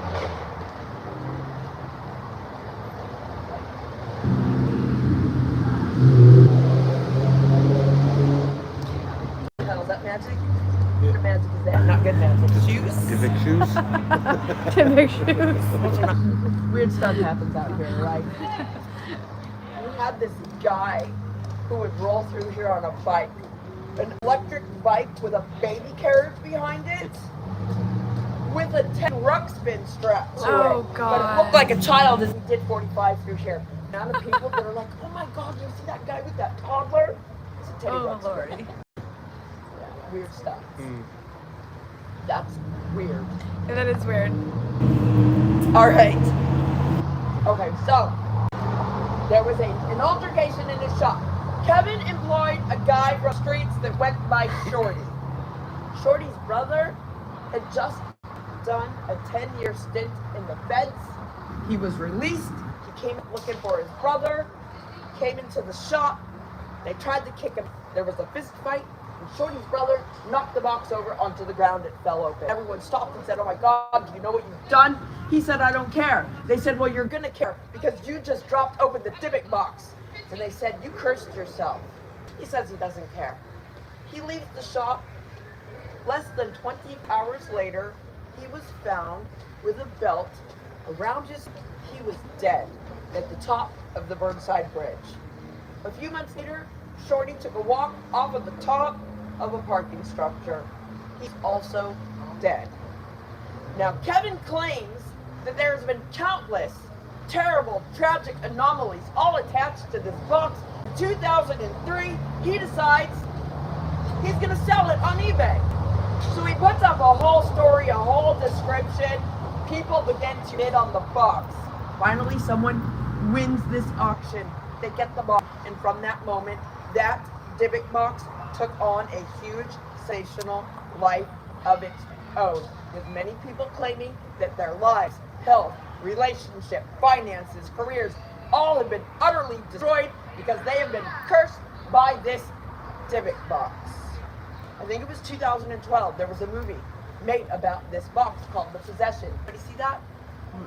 Little girl goes to a garage sale with her father. What's his name? Jeffrey Morgan Dean. That guy, do you know who I'm talking about? Negan. The one, yes. Walking Dead with Lucille. I remember Lucille's name. That guy was in it. It's really a good. He takes his daughters to a garage sale. The little one zones in on this box. She gets it. She insists on it. The obsession, oppression, infestation, manifestation, leading up to full possession. It's called The Possession. All based on this Dybbuk box. Does anybody know where the Dybbuk box is today? They say. Does anybody? You ever heard of a guy named Zach Bagans? He clown nose of the paranormal world. Sorry if anybody loves him. No, I have no idea who he is. No. Yeah. It's okay. When Ericson. Bald dude. I'll have to look him I up. just think he's a goof. I think he overblows stuff. And this particular story is a really bad one. He has it.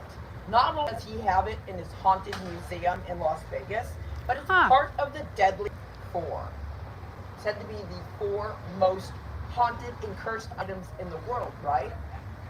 So one of the latest people who had a very public encounter with the Dybbuk box, you may have heard of. He was on the Quarantine episode. Since filming that episode, he has been in a close call, almost plane wreck. I believe the engines died on the plane before takeoff.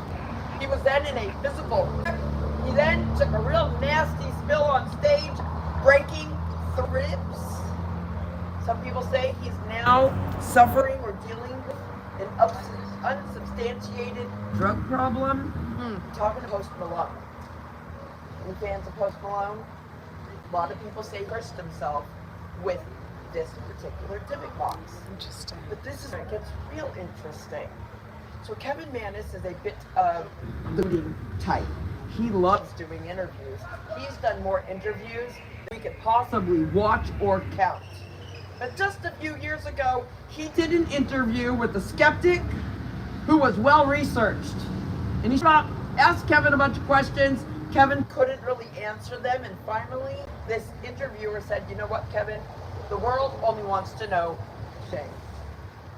Please explain to us how this Dybbuk box was ever in Poland, was ever doing any stint inside of Auschwitz, to come to the US, to have a Dybbuk trapped in it in 1938, you say, when in fact, and he slams down the patent box.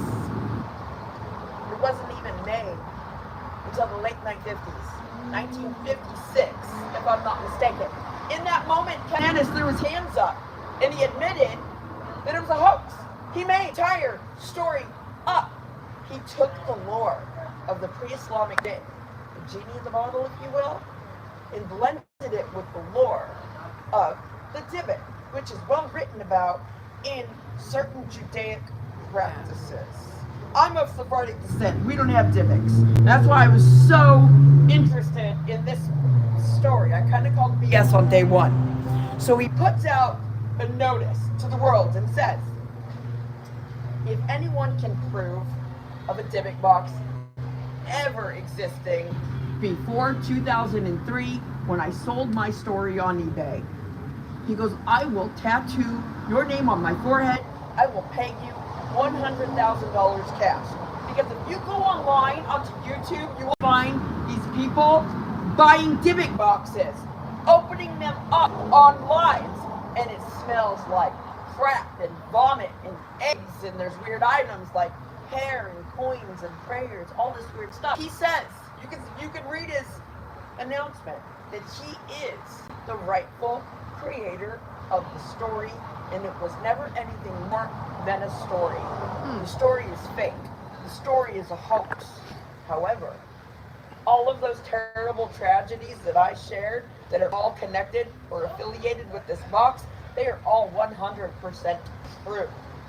So could it be that Kevin Mannis, when he took ancient lore and created this big story, could he have opened a portal?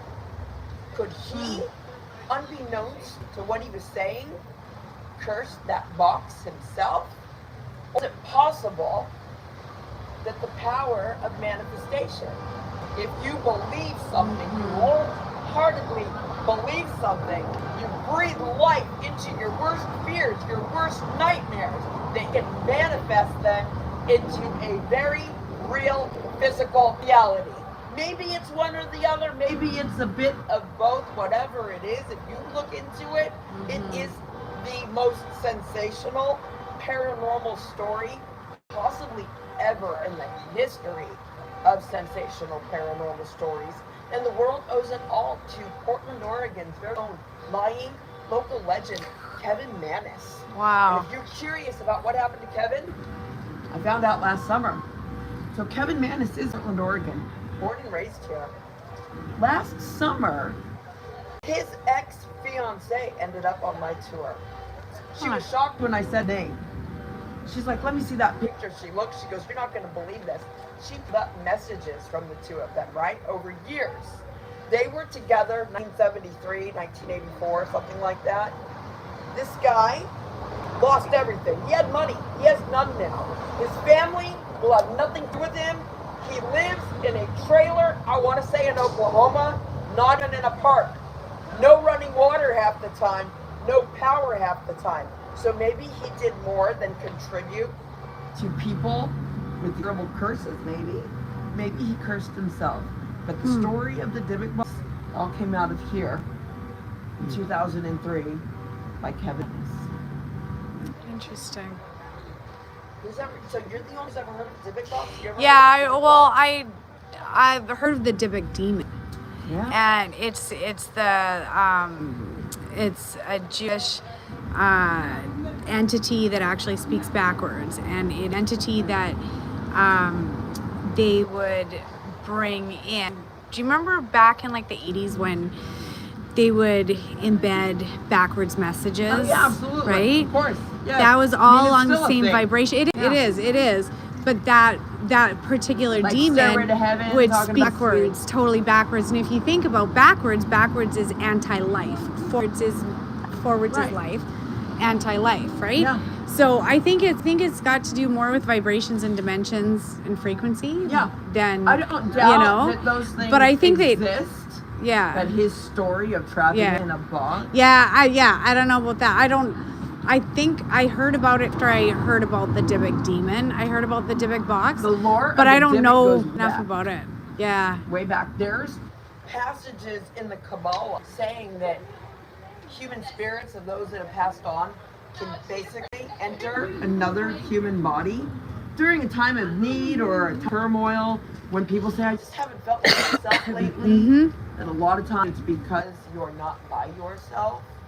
And so it falls under those laws, except it is a very powerful, not good, nefarious energy, they say, that is capable of entering another physical body. But the whole story of the Dybbuk box, look into it. Yeah, I will. It's insane. And what the most insane part about that, in 2014, I watched the movie, and something in my intuition said something wrong about this. And so I started researching in Dybbuk boxes. And I moved here and discovered the story came out of Portland, cool. Oregon. The first time I shared this story, I didn't know where his shop was. I thought it was on Burnside on the other side of Willamette, and I swear to you, I shared it right here in front of this doorway, which was all boarded up at the time. I had no idea until I found that picture hidden in an article. What's in it now? So that's kind of wild. Now you're gonna have to look up Dybbuk boxes. Huh. So Well, for And sure. that is this evening's. Wow, thank you so much. My That was awesome. Good to heritage. Good to hear the stories. Yeah. Yeah. Yeah. Thank you. Thank you. Thank you. Who's walking back to the hotel? We're gonna be, yeah, close to it. Everyone. Close to it. Yeah. All right. Yeah. Let's wait. Thank you. Let me give you that. Thank you. Thank you. Thank you. That was really cool. It's cool to know. Okay, so there you have it. Portland Ghost Tour. Have to come out. Yes, you gotta come out, walk it yourself, feel the vibes. Sorry if the sound was going in and out on you guys earlier. Gotta get Voodoo Donuts. Where? There's literally a place called, oh! Literally a place called Voodoo Donuts. Back in the day, they sold an ibuprofen donut in there. Are you kidding me? They had a Oh, God. donut. They had a pink peppermint Pepto-Bismol donut, which featured a Tubbs crumb topping, and the most popular NyQuil glazed donut. Oh dear God, that's Not making hilarious. That's hilarious. Is the sound still going in and out, you guys? Oh yeah, someone on here knows Voodoo Donuts. That's the original one. That's the original one over there, guys. How How do we go around? We go this way? Yeah. We got big strong men with us, right? I try not to walk through anyone's living room. Yeah, that's true. A lot of homeless people out in Portland. So they're only allowed to their tents and camp is what they call it. Like 8 hours, nightfall Yeah. to sunup. So tomorrow at 6:30 a.m., the city's gonna come out and kick everybody off of the sidewalks. And that creates a lot of other problems too. Yeah, But no that's doubt. what's going on out here right now. Things change every few months. Brutal.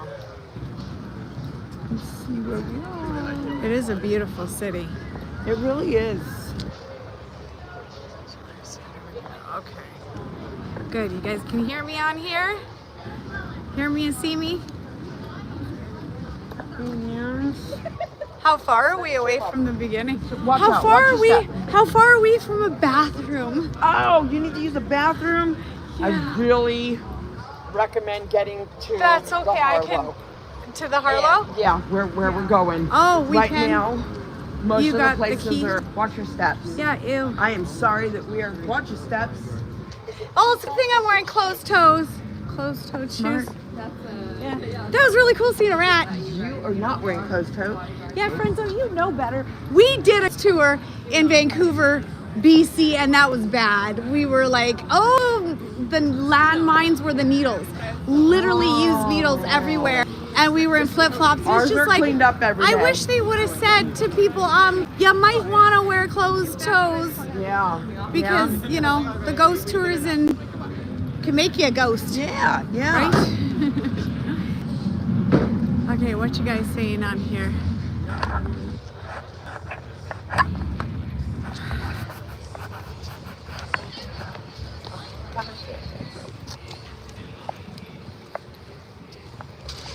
Oh, like you guys' comments are so little. Or I mean, I have to wear glasses or something or read them after.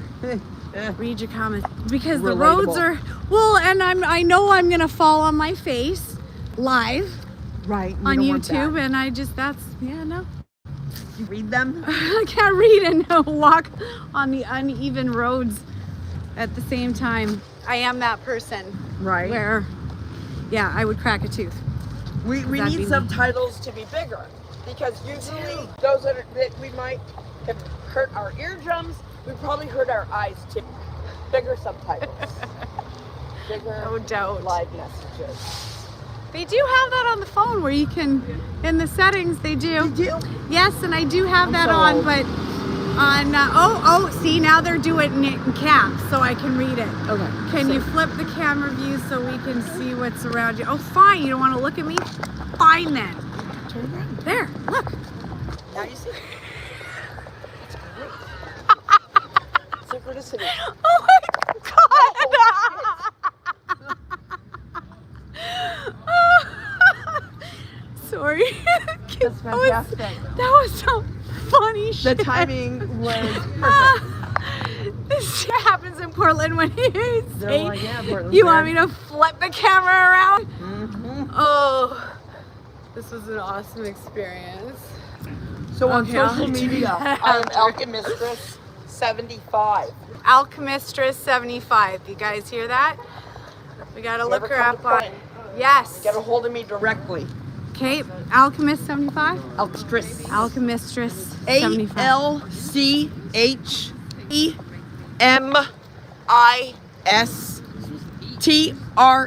ALCHEMISTRESS 75. There we go. My kids give me a lot of flack about that. They say it's the longest handle in the world. Well, it says how old you are, It does. right? Yeah, that's what they say. That's okay. And I'm like, that's right. It's 75 in there. Like, you're just mad that you're not an alchemist. Right? My 30-year-old daughters, they're the old ones. I got a 28-year-old son. 28? 28? Yeah. Yeah, Yeah. 4 boys. Okay. Wave at everybody My on the baby bus, just guys. got married a year ago. Yeah, congrats. None of mine Thank are you. married yet. Got a great son-in-law.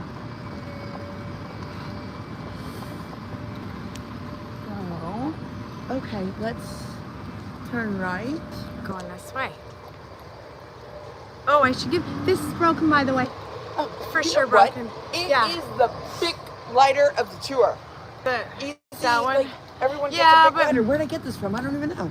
Ended up in my pocket. Oh, the Vic lighter. Where'd I get this EMF detector I got from? my own at home. I never thought of bringing one. But yeah, I think that one's a little might be short. It's Short. Yeah. Yeah. new batteries Oh, in you there. gotta be kidding me. It was going off on It me the whole time. Changes, you know. That's with interesting energies. that it's not. Mind you, the phone I know will do it too. Right. Okay, right here. I want to say that it is this building. This is the building here where Courtney Love and Kurt Cobain. You ever hear that notorious story where they wrestled on the ground? It happened inside of here. Oh, Yeah. there you go. Big barks. You There guys it have is. dogs? What kinds? Pitbull. Oh, all right. How old? All right. Oh. I love dogs. Let's turn left. Oh, yeah. Oh, yeah.